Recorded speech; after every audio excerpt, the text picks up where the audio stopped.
episode of I Can't Believe It's Not Paula, in which me, Paula, is going to teach you how to cook something new. Now, you're lucky because I just got back from the grocery store, and I just want to show you the deal what I got. We got some onions in a bag. We got some lemons in a bag. We got some garlic, not in a bag. And then we got some more lemons in a bag. And a special little treat for both what we're cooking and for us later. Now this, we can just get right rid of. Okay, today we are going to be roasting a little chicken. Now I don't know if you can see this little baby chicken that we got. Now I said baby, but he's just a young little chicken. This is about a 4.5 pound chicken that we're going to roast, and we're going to do a special way called, now it's going to sound like I'm going to say a real dirty word here, but this is just called a spatchcock chicken. That's right, it's spatchcock, which means that we're just going to cut out its backbone and then just break its little breastbone and lay it out flat. Because if you roast a chicken like this, like the wings get done too soon, the legs don't get done soon enough, then the breast is all done, and then you're just dry and wet and dry in all the wrong places. So, we're going to do that. But first, I want to get our little pan ready. So, we're just going to use this little roaster, and this is just an oil that we're going to throw on the bottom here, just to kind of make it so things don't stick to it. And now, we are going to take our first little bag of lemons. And you know they're good because they got stickers on them. And that means we did a good job. We did a sticker. Oh, this one got 2 stickers, y'all. That's like a win-win. It is a stickery day here. Now, I'm going to take the last sticker off. Now, what we're going to do with these lemons is we're just going to slice them up real thin like with a knife. Just cut off that end. Maybe a little bit deeper. Yeah. And then you're just going to give them, oh geez, this is not a great knife. Just going to give them some slices. We are going to coat the bottom of our pan with these lemons because we want to show how juicy and fragrant they can be. And you know, you're going to try to want to get them about as even as you can slice-wise. But if you do a little bit different, that's all right. So yeah, you just want to, you're going to make a little layer of lemons kind of around where your chicken's going to go. And we got, like I said, not the biggest chicken, so we have a little bit of room to play with. Now, lemons and chicken go hand in hand like butter and all. You know, they just work really well together. The lemons are juicy, and the acid in them does stuff with the meat of the chicken. It's more scientific than what Paula knows about. But that's just kind of why we're doing this. And, you know, looking at this now, we may have gotten a little overzealous with our lemons. We got, that's a Paula Dean hair, y'all. Quarantine hair, it's just falling on out.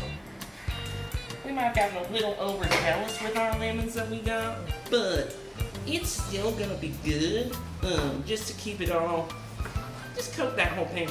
Because after this, we are going to use the juices to hopefully make a good little sauce. Because we're going to make garlic habanero mashed potato to go with our burger today. And it's always nice to have a sauce with your potatoes. So as you can see, we just kind of coated the bottom of our pan in some lemon. I took 3 lemons, so that extra little bag of lemon is just for you and just for fun. Yes. Alright, we're going to open these onions. We're also just going to throw some onions down. Now these, you don't have to cut them like you were to dice them because that would just take too long and your little onions would disintegrate, and that's not what we're looking for. So you just peel that onion. I always recommend keeping one of your produce bags, and then you can throw all your cut off bits in there so you don't want. So that's a little Paula Dean tip for you. Or I can't believe not Paula Dean tip. So I'm just probably gonna just kind of give these a little slicey, and also just kind of spread them out across the bottom. Yeah, just everybody loves onions. especially when they're gonna be right under that bird, so they're just gonna soak up all them birdie juices. Not like living birdie juices, but like the cooking birdie juices, which are really important. Okay, yeah, and that's just gonna flavor that sauce that we're gonna make. And now we're gonna take our little clove of garlic. We're gonna throw some on the floor because we don't like those ones. They're small. This is, y'all, I'm telling you, I went to the Safeway again, and their garlic choices are just really going downhill. I don't know if everyone is tuning in and they're doing their own Paula Deen quarantine cooking, but it's slim pickings out there, y'all. Back in Savannah, I think is where I'm from, we got garlic the size of children's heads. Anyway, so you're just gonna, I say just throw some cloves of garlic. They're smashed about in half. Because if you cut the garlic again too small, it will just kind of dissolve into that. So you just smash it to peel it. And then it still don't peel for you. But that's all part of it, y'all. Throw some garlic in there. Yeah, that is starting to smell real good. Like these ones smash a little better for us. Throw some garlic. Alright, so that's kind of what we're going to do for the bottom there. We have one more clove. Let's do that one too. Alright, y'all. Put that down there. Whew, that onion's starting to get to my eyes. Whew. Alright, so now we're going to move on to our chicken. I'm going to give this now a quick little rinsey rinse because you always want to have rinsey rinses. Alright, so first things first, you're going to open up the butt of your chicken.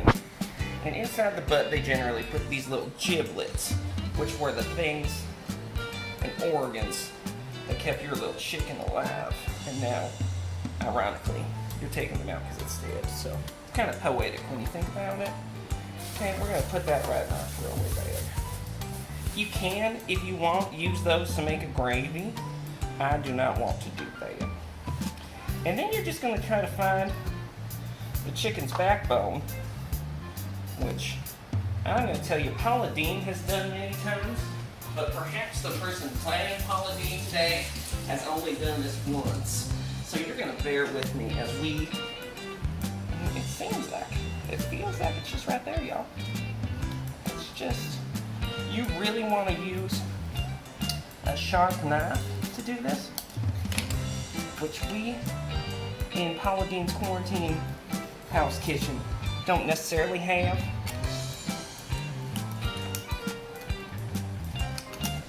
You can hear those bones starting to try to break apart. But just, oh gosh.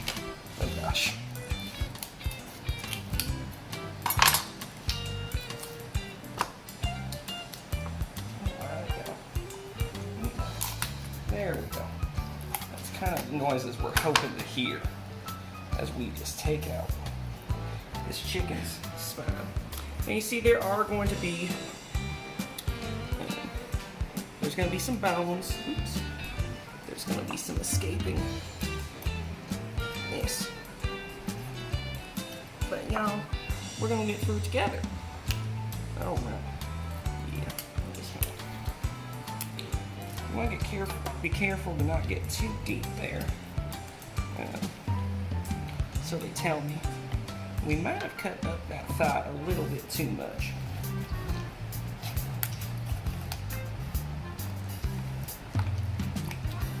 Once again, I do recommend having sharper knives than I do here. This is going to be quite the ordeal. But when you're Paula Deen, this is just all Paula Deen type. Okay.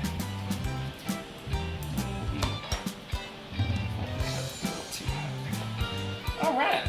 Now, you can, if you want to, save this to make like a chicken stock. You can bulk cook it and then make like a homemade chicken stock. We are not going to do that today because frankly, I just don't have time for that.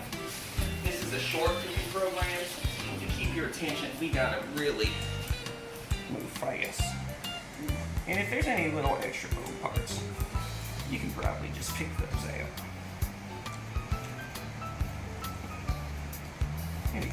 All right, and now what you're going to do is you're going to flip your chicken over and you're going to flatten it out. So you're going to, oh yeah, just push down hard to get it nice and flat, just like that. See? Okay. Now, we are going to flip our chicken over, skin side down on this bed, and we are going to make a little seasoning thing to brush right on there. So, for that, we are going to use a measuring cup. You're going to want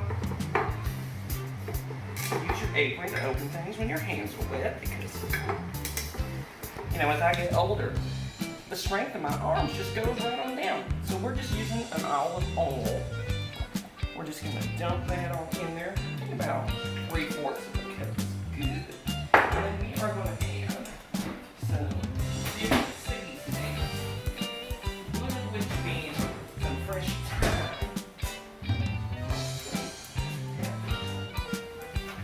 Because fresh thyme leaves really go good with this lemon. To do that, you're just going to pull right on down and get all those little tiny leaves right off. Okay, just pull these right on down and see how they're just kind of flaking off there. That is what you're looking for. Oops, except for that one. Now, we are going to add some poultry seasoning, which does have a little bit more time in it, but it's ground time, okay? Some black pepper.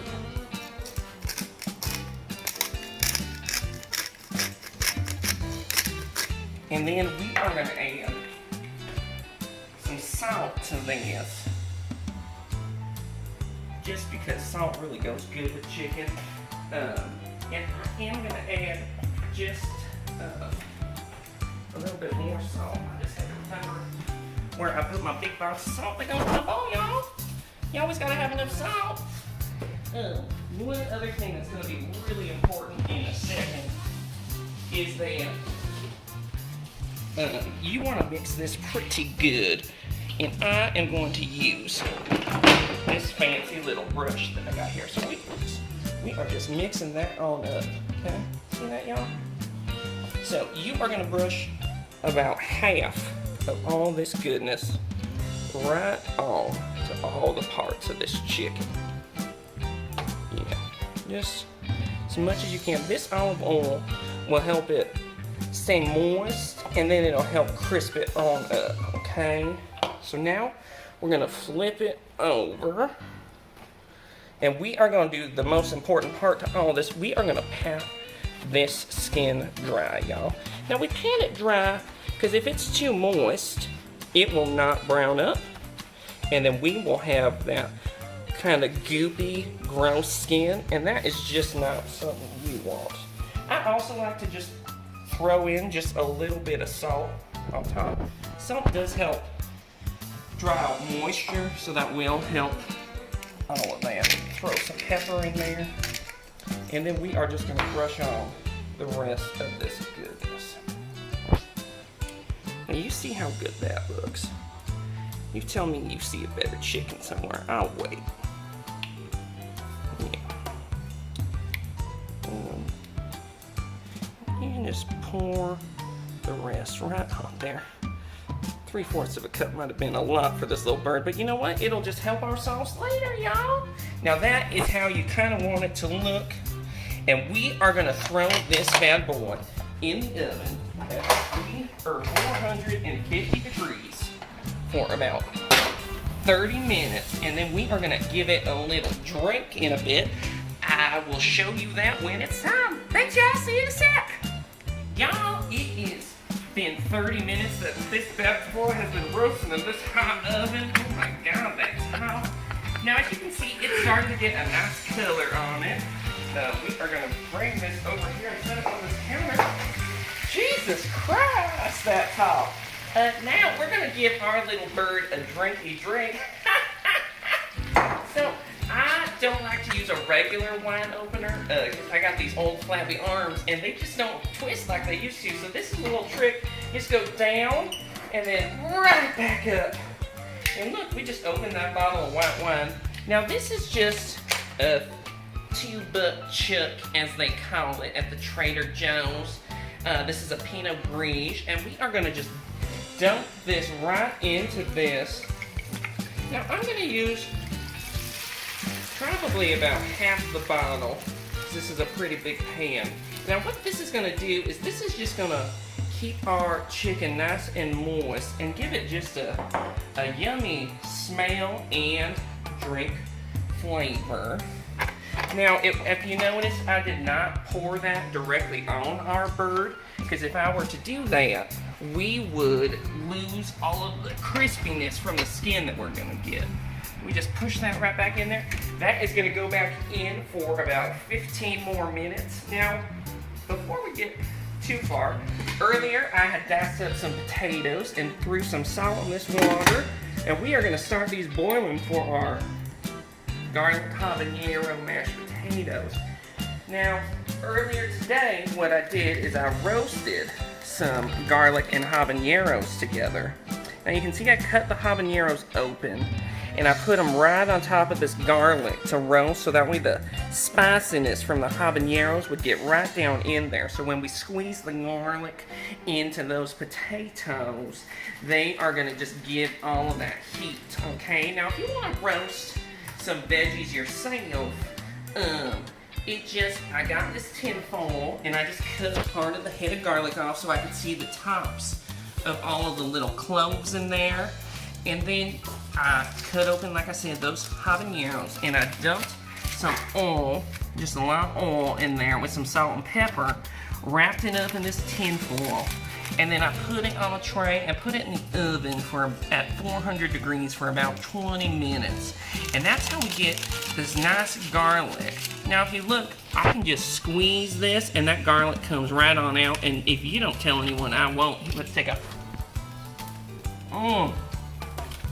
Now that is good enough to just spread all over bread, y'all. Oh, and there's that heat from the habanero. Oh, geez. Yep, that was cheers to that, y'all. Cheers, and we'll see when it's time to make some things in a minute. You're there. I was not drinking wine while you were gone. All right. So, y'all, we got our chicken out of the oven. And what we're going to do right now is we're going to let this bad boy rest. As you can see, we're trying to help all those juices stay on in. Our lemon juice we've taken out. This is going to make hopefully a good stock. We'll find out. Now, what I want to show you is these mashed potatoes. So what we've done is I've boiled potatoes, and I have them all drained now. So we're going to add a little bit of salt. Okay, y'all. And now we're going to add some pepper. Okay, now here is when the fun is gonna start. I've got some warm butter. Now I know that y'all watch me for my butter, so we're gonna be pretty generous with the butter. I'm gonna do 4 tablespoons at first of just butter right in there, okay? Now I'm gonna add, for perfect mashed potatoes, a little bit of half and half, y'all. Oh yeah, those are gonna help it be a lot creamier. And then, you know, I kind of like a tang in my potatoes, so I do like to add some sour cream. Now this is all Tillamook products, so Tillamook, if you ever want to sponsor me, you just give me a call. And then we're gonna jump right on back to, remember we roasted that garlic earlier. I'm just gonna squeeze. And you can see that is going right in all around. That should be good. Now, if you don't have a hand mixer at home, I am gonna also throw in just part of this habanero, just because. If you don't have a mixer at home, you can do this all by hand. This just makes it a little bit easier. Oh yeah. And you can hear that mixer's really getting through them potatoes. And you just kind of, when you're making mashed potatoes, what I do is I just kind of watch what my consistency is, and I can tell already we're going to have to add some more liquid. So I am going to start by just adding a little bit of half and half. Oh yeah, y'all, this is, if you had smell-o-vision. One other thing I'll note is that a lot of people like to take the skins off and peel their mashed potatoes, but my bootery fingers kind of get all slippery, and it's hard for me to use those peelers, y'all. So I just leave those on because they also say that that is the, like, where the nutrients are in the potato. Now here's what you do, just no more salt. Yeah, no more salt. We're gonna do a little bit more sour cream. Okay, y'all. Because potatoes are really just a vessel for all this goodness. We're gonna add a little more butter, because butter and all. You know, one other thing I will say about butter is it is what I use to help my hair stay where it is. You notice it's nice and buttery. I put some butter in, and then I get my blow dryer out. So there's your butter tip of the week. Oh yeah. Now those are what we're looking for. And you know, just because this is not holiday, we're just going to add the rest of the butter that we have. Might as well. You know, I've always said if you leave a stick of butter cut open in the fridge overnight, it's going to go bad, so you might as well use it. I use, hopefully, at least a stick a day in what I cook on Paula. Now let's give this a little taste. Those are good. They have a little bit of heat to them. Oh, geez. I banged that real good. All right, now I'm just gonna, you know what, just for fun, I'm gonna add one more dollop of sour cream, y'all.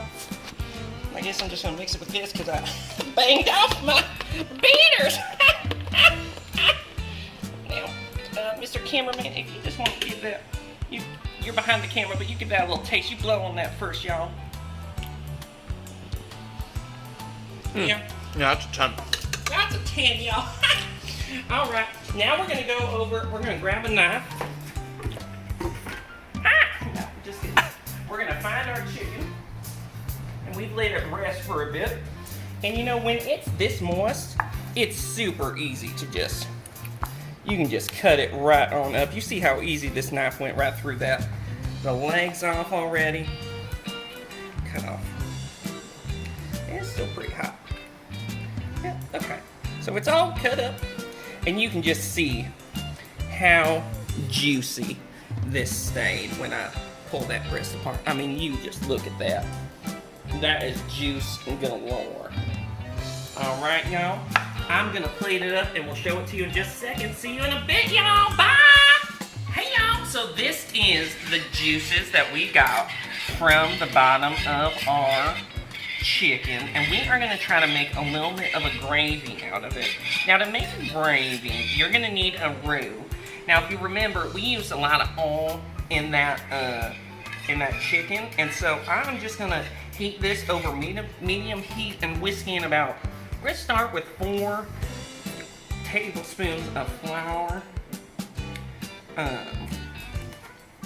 just to see. And you know, I am going to add just a pinch of salt to that, because you want some salt in your gravy. And when you're making a roux, normally you would start with just oil or just butter, but we're going to use all those drippings because we have them. And when you're making a gravy, you really want to use this whisk, because you see how it's starting to try to clump up in there. You see that? This whisk is helping us get rid of all them clumps. And it's hopefully going to help it all stay together. We got that wine flavor in there. We got that oil. We got that lemon, some thyme. We just got a lot of good flavors in there. And it's gonna thicken up, and that's good. I'm just gonna keep whisking it a little bit longer until this pan kind of gets a little more hot. While it's thinking, I do want to add just a touch of black pepper. Because y'all, black pepper really gives just a nice little treat for the eyes and the ears. And you can see I did let some of the onions from the bottom of the pan get in here because I know that they also sucked up that good flavor. There's probably a little bit of garlic in here too. Now as this heats up, I am going to add 2 cups of chicken stock. Now you see it's just going to go right in there. Okay. Now this will thicken as it cooks, and you can see it's starting to get a real good color to it. Because that's, normally what you would do is you would let that roux, as it's called, you would let it brown a little bit, but it's already browned so much in the bottom of that pan that it doesn't really need to brown anymore. And this smells mighty fine, y'all. So we're just gonna keep whisking. And it looks really thin, and that's something that some people worry about. It looks thinner than good old Paula. But you gotta let it thicken up. It takes that flour a bit to thicken something up. And as it cools, it will get a little bit thicker. So we're just gonna keep whisking. Oopsie, that was a little bit too hard of a whisk. That was what my mama called it, oopsie, whoopsie, doopsie, whoopsie. That's where some of the stuff gets out on the side and you gotta, that is what we're looking for in our gravy. Now y'all, there's a lot of different ways that you can do a roux and gravy. Maybe later, you can look me up online and see that I do a lot of different ones. In one of them, I do what's called a chocolate gravy. And I think that is a cardinal sin. This Paula, I can't believe it's not Paula's show. It does not induce or condone. Thank you, cameraman. That wine's starting to get to me. I do not condone chocolate gravy, but it is something you can do if you use these recipes right. Now, I just want to say this smells like Turkey Day, which that's what we call it in the South. We don't use the word Thanksgiving because we live in the South. There's not a lot to be thankful for. It's hot every day. It's moist. Every time I step out of the shower, I somehow get more wet in the South because of the, what do they call it? The humidity. But I call that water in the air. It's just watery air that I breathe, which is why sometimes when you hear me talk, it sounds like I'm talking from underwater. It's because there's just so much water in my airways. Now we're just gonna want to get this up to a boil. Okay, we're just trying to get this all up to a boil before we decide if we want more. Now this, like I said, is a chicken gravy. We added a bit of chicken stock to it. You can use the spine to make that. We didn't do that today because frankly I didn't have time to cook it all and do all of that. So we kind of cheated, and I used a liquid stock, but not one that you would buy in a box because those are kind of for the weaklings. This one is I would call it a thick paste that you add to hot water. You can kind of see the remnants of it in there. It's just thick and goopy. And let's just... It's pretty salty. That was maybe what we call a mistake. Don't ever do that again. Once again, I don't recommend what I just did. But I just want to show you all that sometimes you gotta do something so you know what it tastes like. Now this gravy is looking mighty fine. And the thing about, so our chicken's all cut up, our taters are all done, and you're going, Paula, you gotta put those on a plate. But here's the secret. this is gonna be hot when it's done. So you can put that on cold things and kind of warm them right back up. That's a Paula special tip. Now looking at this, I am just gonna add a pinch more flour. So I like a little bit thicker of a gravy. Just because I don't want like a watered sauce just dripping all over my plate. Is that necessarily the right thing to do? Maybe not. But we're all learning together, y'all. That's why I'm in this kitchen during quarantine. But yeah, we really want to use a whisk because it helps get out all the clumps, which you don't want clumpy grain. Unless it's clumpy with like this onion or this rind of lemon. Now, you may have been confused when I said that. I say rind of lemon because it sounds better than lemon rind. It just sounds fancier and more so like I know what I'm talking about. But hopefully this just boils on up soon. I'm going to crank up the heat to 6 out of high. So good luck figuring out what that means. Alright. Do a little finger test. That taste is there, y'all. And you can see it is starting to thicken up. It's starting to get just nice and thick. And that smell is there. Isn't that right? That was a good smell. So that's probably good for a bit. Now I'm going to show you, we're going to just let that think about its life. I'm going to show you how to plate this. So I'm going to just start with some chicken. I'm going to give you, Mr. Cameraman, a leg and a thigh. How's that sound? Fuck yeah! Oh, there's a big cussing holiday in the kitchen, y'all. Okay.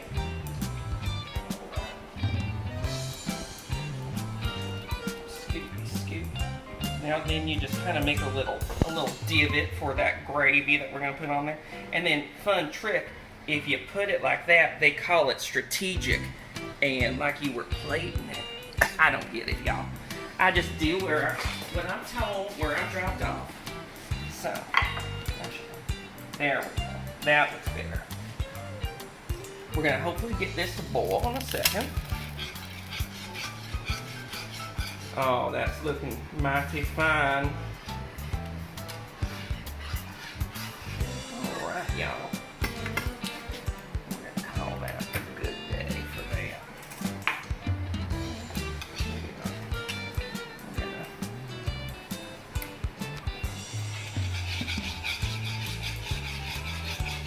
We're just trying to get this to boil so that way it's all incorporated together. And then while that's thinking about, oh, there it is. See, I told you it was so close to boiling, y'all. Turn that on off. Set that whiskey there. See how it's nice and boiling. Now this. And you go like this. And you just do a little ladle.